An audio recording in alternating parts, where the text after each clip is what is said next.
Are you a big ghost guy? I believe it's possible. I'm obsessed. Are you? So really weird side hobby of mine. I go ghost hunting. I've been like around the world. Wow. Yeah, it's incredible. What have you experienced? Have you ever had like an absolute moment where you're like, oh my God, I'm in the presence of a poltergeist? Still not 1,000%. I've definitely witnessed things that I cannot for the life of me explain that have creeped me out. The timing has been impeccable. I've seen things move that there's just no fucking way that they've moved. I've gotten answers back on EVPs, but for me, it is one of those things I do need to see it. Isn't an EVP like a radio though? No, EVP is just a recorder. It's a recorder. What's that radio thing? I'm sorry then. What is the one where they like listen? There's a bunch of different names. My daughter's heavily into this shit. What does she watch? Heavily. Sam and Colby. You had them on, right? Yes. So great guys. So I met these other guys. There's another channel called the Overnight Channel who are equally as popular as Sam and Colby, and they actually used to work together. Then I believe they split off and each do their own thing. But that's who I started going with. So I'm very familiar with those guys. So these kids, the Sam and Colby guys just went into the Conjuring house. I was just there maybe a month and a half ago. You went into the Conjuring house by too? myself, Joe. Okay. Do you believe that there's something going on in that house? The Conjuring movies are fucking great. It's my favorite franchise. They're fun. And there's so many of them. They really did it right. Like, if you want to be smart, they branched off with The Nun. They branched off with Annabelle. And I love the way they tie in the story for each one to make it all one chronological story. It's genius. Yeah. I will say I wasn't as scared as I've been in a lot of places we've been. There is some kind of solace to the house, but you get to know the history of it, and it does make sense that there'd be something here. I mean, it's on some ley lines of water underground. There was wars fought there. There's apparently bodies buried on the property in the walls of the property structures and stuff. There's a lot of history that goes into it that just makes for kind of the perfect storm for some creepy shit. But I didn't witness anything that was that insane. Some items moved. Some cars rolled off of the children's dressers a couple of times on cue. And that's the one thing I do pride ourselves in these videos is so often we get absolutely nothing because we don't fake anything.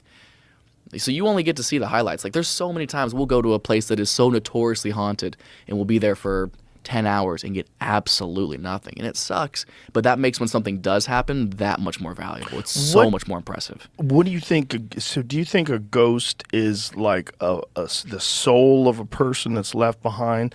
Or do you think the ghost is almost like space and time because of a horrible incident contain a memory? And like that memory is almost like it like shows up in current time sometimes. There's a guy named Rupert Sheldrake. I forget what his field of study is, but he had this theory about things, and he believes that objects contain memories. Oh, interesting. And he's not the only one that has inanimate objects? Yeah, that things contain memories. And this is one of the reasons why, like, people kind of universally support this idea that if someone was murdered in a house, you must inform the people that are about to buy it. You have to tell them, hey, somebody got murdered in this house. Like, maybe you don't want to buy this house. Now, maybe you should think about it. Does the potential owner have to ask that information? It's a good question. I'd want to know. Yeah, I think it's a good question. I think they should have to inform you because there's something about someone being murdered in a spot that freaks us out. And this is my question. How you knew the conjured house was haunted, right? So you go there with this feeling and this expectation. That's what I always wonder about these things. Like how much of this isn't just imagining things. This is like the mind itself seems to have some unmeasured effect on the world. Yeah. I think the way you think has an unmeasured effect in terms of like this. There's energy that you put out. There's connections you make with people. They're very, very unmeasured.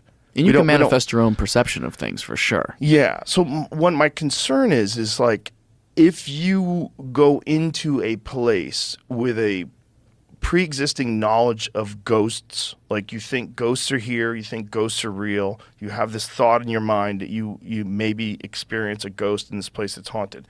You're at this elevated level of anticipation. You're probably really nervous and kind of freaked out, and your imagination starts firing up. And I'm not even saying that these people are lying or that they're seeing things that aren't there.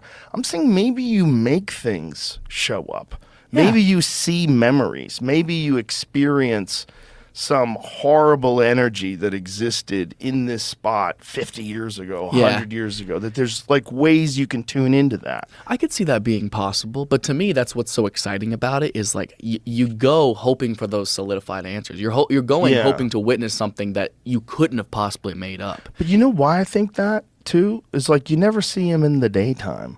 Ghosts don't exist on the street. Sometimes. Yeah, but not outside. They're never outside. That's a very good point. That's my point, is like you're always trapped.